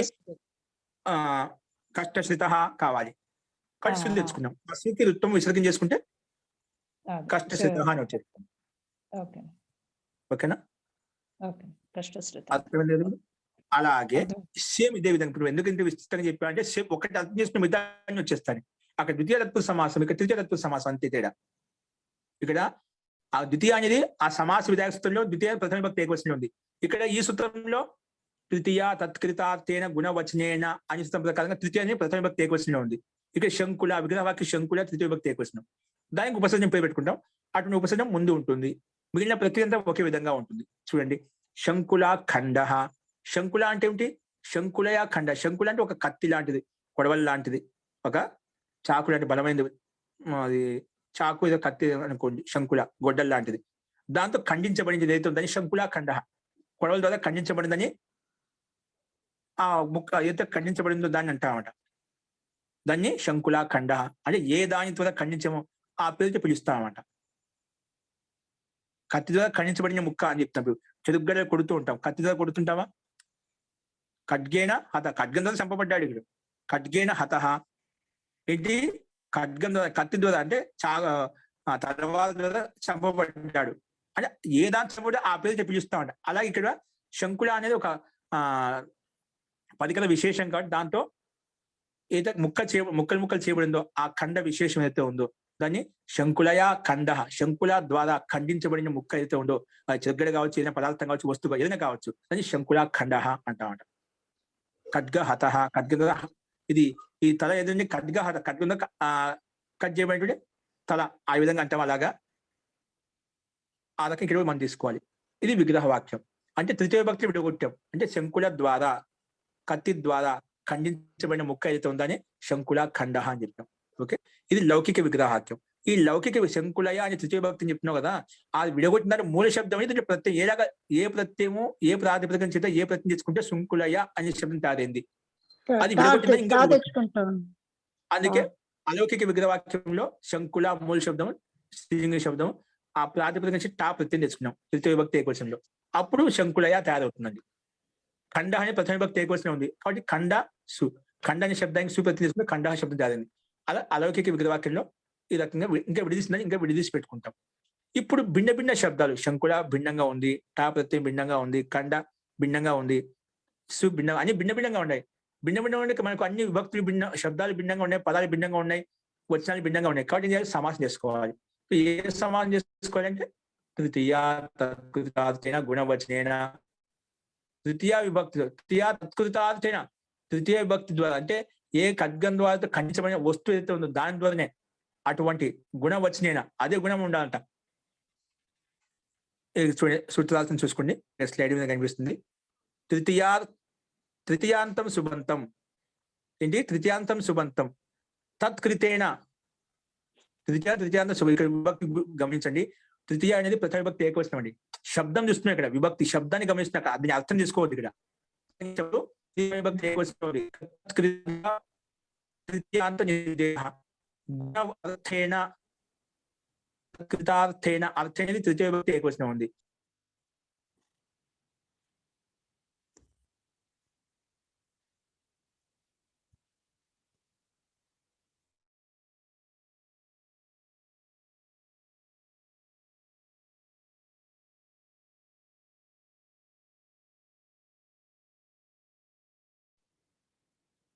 ఓకే, చూడండి ఆ రకంగా మనం ఇక్కడ తృతీయ విభక్తిలో నిర్దేశించబడింది. కాబట్టి ఇప్పుడు సూత్రాలు చూడండి.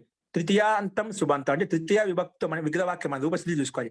తృతీయాంతం సుబంతం, తృతీయ విభక్తో విగ్రహవాక్యం ఏదైతే ఆది ఆ శబ్దం తృతీయాంతం సుబంతం తత్కృతేన, ఏ దాంతో ముక్కలు చేశావు అది దాంతో ఉండాలంట. తత్కృతార్థ తృతీయాంతార్థ కృతేన గుణవచనేన అర్థశబ్దేన చ సహ విభాషా సమస్యతే తత్పురుషశ్చ సమాసో భవతి. అంటే ఏ వస్తువు ఏ పదార్థం ద్వారా ఖండించబడిందో అటువంటిదే అక్కడ ఉండాలంట. తత్కృతార్థ అయిన గుణవచన, ఏ దాని ద్వారా ఖండించబడిందో. ఇప్పుడు శంకుల ఖండ, దాన్ని శంకుల ఖండం అని చెప్పినాం. అంటే శంకుల కూడా శంకుల ఖండించబడిందని శంకుల అంటున్నాం. ఆ ఖండము ఆ ఖడ్గం పేరుతో ఆ వస్తువు పరికరం పేరుతో మనం పిలుస్తున్నాం, శంకుల ఖండ అని చెప్పాం. అది తత్కృతార్థం. తృతీయ విభక్తితో చేసినటువంటి పని. తృతీయ విభక్తి ఉంది, శంకుల అనే పదం ఉంది. ఆ పదంతో అయితే చేసామో దాన్ని శంకుల అని చెప్పాం. దాన్ని తత్కృతార్థేన, దాని అర్థంతో, దాని ఆ పదార్థం యొక్క ఏ పదార్థం ద్వారా ఏ వస్తువు అయితే పనిచేసామో అది అది ఇక్కడ ఆ విశేషణంగా తీసుకుంటున్నామట. ఏ దానితో అది ముక్క చేయబడిందో అటువంటి ముక్క దాని తత్కృతార్థ గుణం వచ్చిన అర్థ శబ్ద అర్థపూర్వకంగా ఏదైతే ఉందో అటువంటి శబ్దం చేత సమాసం అవుతుంది, తత్పురుష సమాసం అవుతుంది అని చెప్పింది ఇక్కడ. ఓకేనా? ఈ తృతీయాంతం సుబంతం, ఆ తృతీయాంశంలో శంకుల శబ్దం చదివిన ఆ ముక్క ఏదైతే ఉందో, కట్ చేయబడిన పరికరం అయితే ఉందో దాన్ని ఆ పదార్థాన్ని ఇక్కడ తీసుకోవాలి. దాన్ని శంకుల ఖండ అని చెప్పాం. ఓకేనా? ఇప్పుడు చూడండి, శంకులయ ఖండ, శంకుల అనే ఖడ్గం ద్వారా ఖండించబడిన ముక్క ఏదైతే ఉందో అని శంకుల ఖండ అంటాము. ఈ సూత్రం ప్రకారం సమాసం అయిపోయింది. ఎందుకంటే దాంతో ద్వారా ఖండించబడిన ఆ ముక్క ఏదైతే ఉందో దాన్ని, కాబట్టి ఇది తృతీయ విభక్తో యుక్తమైనటువంటి శబ్దము, గుణవాచక శబ్దం. ఇది గుణం అంట. అది గుణి ఏమవుతుంది?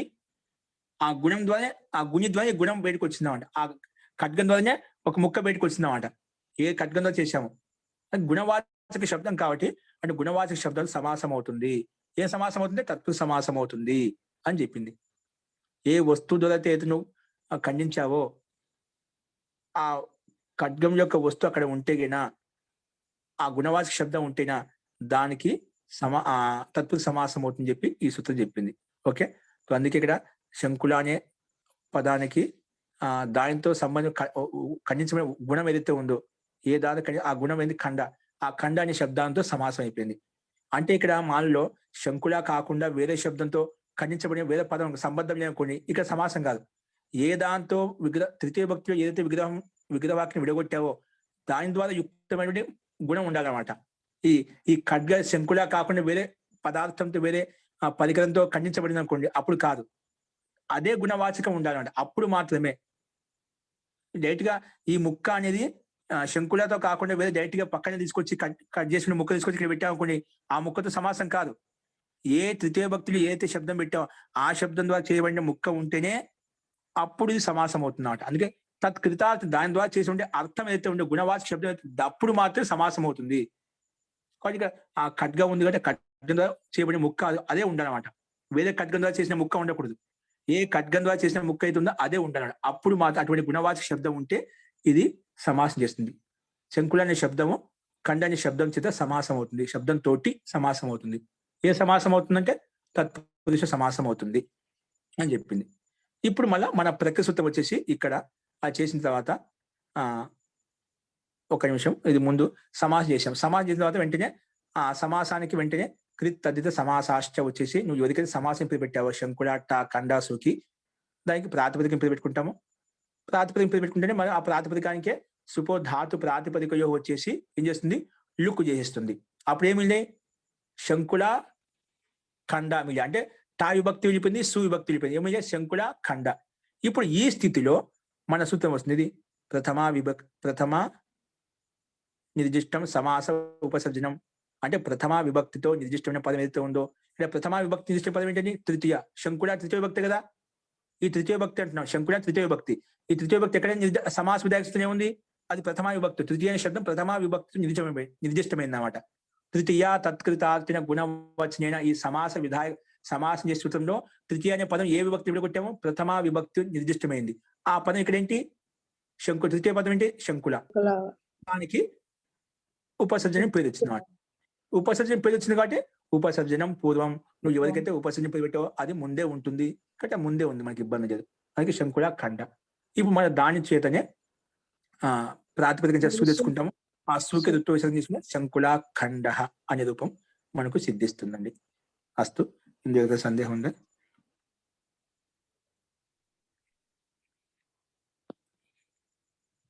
సందేహం ఉందండి? లేదు గురుగారు. ఓకే, స్పష్టమైన అనుకున్నాను. కొంచెం ఈసారి ఏమో కొంచెం ఎక్కువ చేసి చెప్పాను. ఒకసారి మీకు ఇది ఎందుకంటే కొంచెం మనసులో కూర్చుంటే మనం అన్ని వెళ్ళిపోతాయి. ఎందుకంటే ఈ ప్రకారం అంతా ఇప్పుడు మన స్టార్ట్ అయింది అన్నమాట. సమాస ప్రకారం ఆ నుంచి మనకి ఇది ఒకటి గుర్తించామంటే అన్ని అదే వెళ్ళిపోతుంది, అదే స్లోలో వెళ్ళిపోతుంది. అవునండి. కాబట్టి ఏ పదం తోటి సమాసం అవుతుంది? ఇప్పుడు తృతీయ అనే పదము ఖండ అనే పదం తోటి సమాసం, అంటే ఏ పదం తోటి సమాసం అవుతుంది ఇది మనకి సూత్రాలు నిర్ధారిస్తామట. పుదపదం ఏ ఉండాలి, ఉత్తపదం నిర్ధారించినప్పుడు దాన్ని బట్టి మనకు అది గుర్తుపెట్టుకుని చాలు, మనకి స్పష్టమవుతుంది, క్లారిటీ వచ్చేస్తుంది అనమాట. ఈ రకంగా మనం అర్థం చేసుకోవాలి. అన్ని కూడా ఇదే విధంగా ఉంటాయి. ఇక్కడ తృతీయ చూపించాము, చతుర్థి కూడా సేమ్ అదే విధంగా ఉంటుంది. మిగతా ప్రక్రియ ఒకే విధంగా ఉంటుంది. లాస్ట్ లో అమ్మ వచ్చినప్పుడు అక్కడ స్వమ నపుంసకాల ప్రకారం ఒక సూత్రం మారిపోతుంది, మిగతావన్నీ ఇదే రకంగా ఉంటాయి. అది మనం తర్వాత చూద్దామండి. అస్తు. ఇందులో సందేహం చెప్పండి. ఇంకా ఈ విషయం మీద మేము చెప్పాలనుకుంటున్నారా? లేదండి, అర్థమైంది. ఇది కొంచెం మళ్ళీ చదువుకున్న తర్వాత ఏమైనా డౌట్ ఉంటే అడుగుతాం. ఓకే, అట్లా ప్రయత్నం చేయండి. ఇక నుంచి సమాజ ప్రకారం బాగా అర్థం, మీరు కూడా ఒకసారి చూడండి, చూస్తే మీకు అర్థం అవుతుంది మళ్ళీ. ఓకేనా? ఒకటి గుర్తు పెట్టుకుని, ప్రతి పుస్తకంలో 3 బుక్కులు మన దగ్గర పెట్టుకో. ఒకే బుక్ ఎప్పుడు పెట్టుకోవద్దు, 3 బుక్కులు ఉండాలి. ఇక్కడ ఏ సూత్రాలు వస్తాయి మీకు అర్థమైనా కాకుండా ఒకసారి చూడండి. సంస్కృతి చూడండి, మీకు సింపుల్ గా అర్థమవుతుంది. దాని వల్ల కూడా ఆ పదాలు చూడగా ఏం చెప్తున్న పదం మీకు వచ్చిన చదివినా మీకు అర్థమైపోతుందండి. అనుమానం ద్వారా మనం గుర్తించగలుగుతాం. ఇప్పుడు ఒక సినిమా చూస్తున్నామండి, ఇంగ్లీష్ సినిమా చూస్తే ఇంగ్లీష్ రాదు మనకు, కానీ క్రమంగా చూస్తూ పోతే ఏమవుతుందండి, ఆడ మనకు వాళ్ళ భాష అర్థమైన వాళ్ళ వ్యవహారాన్ని బట్టి మనకు అర్థమవుతుంది అన్నమాట. ఇక్కడ ఏం చెప్పబోతుందో, ఎక్కడ వెళ్తున్నా అని ఆటోమేటిక్ మనం దాన్ని ఒక సాధ్యమైనంత మనం అది క్యాచ్ చేయగలుగుతాం. ఇలాగే కూడా మీరు కూడా ఖచ్చితంగా చేయగలుగుతాను. క్రమంగా చూస్తూ పోతున్నా మీకు అర్థమవుతుంది, ఈ పదం ఇలా ఉంటుంది, ఈ పదం ఇలా ఉంటుంది. ఆ సంస్కృత పదం మనకి ఎన్నో ఉన్నాయి, మన సంస్కారంలో ఉన్నాయి, మన భాషలో ఉన్నాయి, మన మాతృభాషలో ఉన్నాయి. పదాలు చూడగానే మేము ఇక్కడ అన్వయం చేసుకుంటాం, ఆటోమేటిక్ అన్వయం చేసుకుంటాం. అది ఇంకొంచెం సంస్కృతం వచ్చి మాకు కాఠిన్యం ఉండదు. కానీ తెలుసుకోవాలని జిజ్ఞాసతో చూసినప్పుడు మీకు ఖచ్చితంగా అనిపిస్తుంది. సంస్కృతం రాని బాధపడద్దు ఖచ్చితంగా ఎప్పుడు కూడా. నాకు అర్థం కాదు ఏం చెప్తుంది, ప్రతి పదం సూత్రం వచ్చింది ఏమంటుంది, ఒకసారి అర్థం కాదు, రెండోసారి అర్థం, మూడోసారి ఖచ్చితంగా అర్థం అవుతుంది. అలా ప్రయత్నం చేస్తే ఖచ్చితంగా మన మైండ్ ఆ రకమైన శక్తి సామర్థ్యం ఉంటుంది. అనుమానం ద్వారా అది క్యాచ్ చేస్తుంది. ఇప్పుడు అనుమానం ద్వారా క్యాచ్ చేసిన ఒక పదం అర్థం చేసిన రెండో పదం ఆటోమేటిక్ తెలిసిపోతుంది. ఒక పదం యొక్క అర్థం తెలిసిపోయింది అనుకోండి, రెండో పదం ఏముంటే మాకు ఆటోమేటిక్ తెలిసిపోతుంది అన్నమాట. కాబట్టి దాని గురించి సందేహపడదు. కానీ పురుషార్థం మనకు కావాలి దీంట్లో. ఎందుకంటే ఎంత ఓపికతో మనం ధైర్యంగా చూసి ఒక్కసారి మనసులో మన మైండ్ కూర్చుందా, ఇంకా నీకు పరిగెత్తుకుంటూ వెళ్ళిపోతాం మనం ఈ ప్రకరణంలో. ఓకేనా? కాబట్టి అందరూ అలా ధైర్యంతో ప్రయత్నం చేయండి. అందరికీ అర్థం అవుతుంది. దాంట్లో నేను అనుకోవచ్చాను, ముందు వచ్చి నాకు ముందు అన్ని వదిలేదు, చూసుకోలేదు అని అట్లా దాని గురించి జరిగిపోయినా ఏం జరిగే వదిలేసాను. ఇప్పుడు ఏంటంటే స్టార్ట్ అయిందో అక్కడి నుంచి కంటిన్యూ చేయాలి. నేను ఎక్కడైతే పట్టినా అక్కడి నుంచి కంటిన్యూ చేయాలి. అది ప్రబలంగా ఉండాలి, తెలుసుకోవడానికి జిజ్ఞాస ఉండాలి. అటు మీ దగ్గర చాలా మంది ఉన్నారు, నీరజ గారు, నిర్మల గారు, ఇంకా చాలా మంది, శోభనాద్రి గారు, అది చాలా మంది ఉన్నారు, రాస్తూ ఉంటారు. అట్లా మీరు డిస్కషన్ చేసుకోవచ్చు. అలా కూడా కానప్పుడు నన్ను అడగవచ్చు, ఎప్పుడైనా ఎనీ టైం మీరు ఫోన్ చేయొచ్చు, ఇబ్బంది లేదు. కాబట్టి తెలుసుకొని జిజ్ఞాస, నిష్కామ భావన పూర్వకంగా మనం తెలుసుకొని జిజ్ఞాస మీకు ప్రబలంగా ఉన్నప్పుడే మీకు నిజంగా అది ఖచ్చితంగా వస్తుంది. కాబట్టి అది నిష్కారణంగా మనం కర్మ చేయాలి. ఇది ఈశ్వరి యొక్క ఆదేశము, పరమాత్మ యొక్క ఆదేశము. నిష్కారణో ధర్మ షడంగో వేదో అధ్యేయో జ్యేష్ఠ అని చెప్పి మాట చెప్తుంటాను. కాబట్టి మనకు నాకు ఎందుకు పనికి వస్తాయి, ఎందుకు పనికి, నాకు దీంట్లో ఏముంది అర్థం చేసుకోవాలి. అర్థం చేసుకునే ముఖ్యం. ఇది ఏంటి కాదు, ఇది వాని యొక్క మహర్షి యొక్క సూత్ర రచన ఏ రకంగా అది పనిచేసింది, ఈ శబ్దం దీంట్లో వైజ్ఞానికత ఏంటి, ఇక్కడ దీంట్లో ఉండే రూపసిద్ధి ఏంటి, ఏ రకంగా వచ్చింది, ఏ అక్షరం ఎందుకు వచ్చింది, ఒక్కొక్క అక్షరం ఎందుకు ఇంత సూక్ష్మంగా తీసుకుంటున్నాడు, అది మనం అర్థం చేసుకోవాలి. ఆయన యొక్క ప్రక్రియ విధి విధానం అర్థం చేసుకోవాలి. ఈ క్షమత మన లౌకిక వ్యవహారం మీద పడుతుంది. మనకు శాస్త్రం వదిలేసిన పక్కన ఏ ఉపయోగపడుతుంది, మన లౌకిక వ్యవహారం మీద ప్రభావం ఉంటుంది. ప్రతి విషయాన్ని ఏ రకంగా గమనించాలనే సామర్థ్యం మన లౌకిక జీవనం మీద, లౌకిక వ్యవహారం మీద ప్రభావం పడుతుంది అన్నమాట. కాబట్టి ఇది మీకు ఉపయోగపడేది, దాంట్లో సమస్య లేదు. దానికి అలా ఎప్పుడు ఆలోచించొద్దు. అది ఆలోచించడం వ్యర్థము. కాబట్టి మీరు ఇలా ప్రయత్నం చేస్తూ పోతే ప్రతిదీ సూత్రం వచ్చింది దాన్ని నిరంతరంగా చూస్తుంటే ఖచ్చితంగా అర్థమవుతుంది అని చెప్పి ఈ పాఠాన్ని ఇక్కడ ముగిస్తానండి. మంత్ర పాఠ.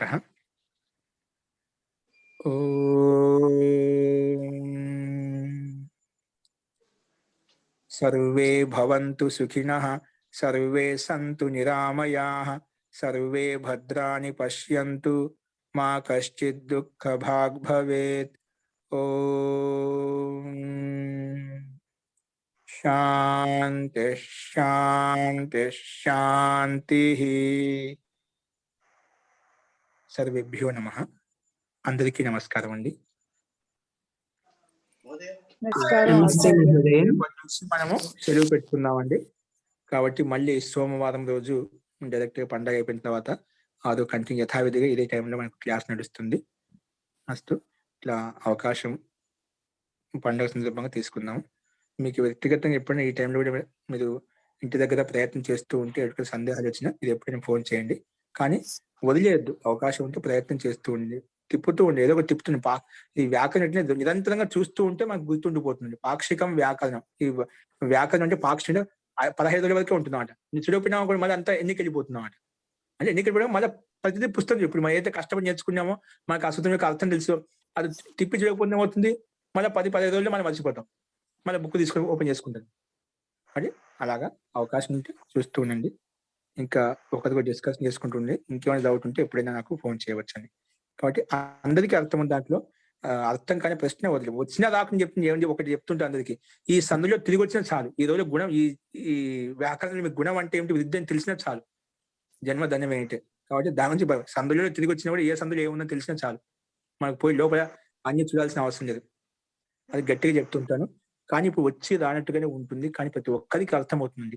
అవన్నీ ఒకసారి శబ్ద సమూహం అంతా ఒకసారి మన దగ్గరికి వచ్చేసరికి ఆటోమేటిక్ గా నువ్వే అన్వయం చేసుకుంటావు. ఏ శబ్దం ఎక్కడ కావాలో ఆటోమేటిక్ వచ్చేస్తుంది. శబ్ద కోశం సంగ్రహించుకుంటున్నావు అంతే. ఇప్పుడు అన్ని శబ్దాలు వచ్చేసరికి నీకే ఆ మైండ్ పనిచేస్తుంది. అన్ని ఎక్కడే పోలేదు. ఈ శబ్దం అనేది ఎప్పుడు ఆకాశం యొక్క గుణం కాబట్టి శబ్దం ఎప్పుడు ఆకాశంలో ఉంటుంది. ఆకాశతత్వం పంచభూతాలతో యుక్తమైనటువంటి ఈ శరీరంలో కూడా ఉంది కాబట్టి అది శబ్దం ఎప్పుడు శాశ్వతంగా ఉంటుంది. ఓకే, కాబట్టి నాకు లేదు మర్చిపోయానని చెప్పి సందేహపడాల్సిన అవసరం లేదు, అందరికీ అర్థమవుతుంది. అస్తు, సర్వేభ్యో నమః. ఇంకెవరికైనా సందేహాలు ఉంటే ఎటువంటి విషయమైనా కూడా. ఓం నమస్తే మహోదయ. రేపు నుంచి లేదండి, రేపటి నుంచి లేదండి. జీ జీ ఓకేనా. ధన్యవాదాలు మహోదయ. ఓకే, ధన్యవాదాలు. సర్వేభ్యో నమః. నమస్కారం ఆచార్య. అది సాంఖ్య దర్శనం యొక్క దాని గ్రూప్ లో పెట్టండి. 21 నుంచి స్టార్ట్ అవుతుంది. ఇంకా పుస్తకాలు ఎవరికైనా రాని వాళ్ళు ఎవరైనా ఉంటేనా పుస్తకాలు చెప్పండి, పంపించేస్తాము. కాబట్టి పుస్తకాలు ఓసారి గమనించండి. కావాల్సిన వాళ్ళు వ్యక్తిగతంగా ఫోన్ చేయండి, మెసేజ్ పెట్టండి. అస్తు.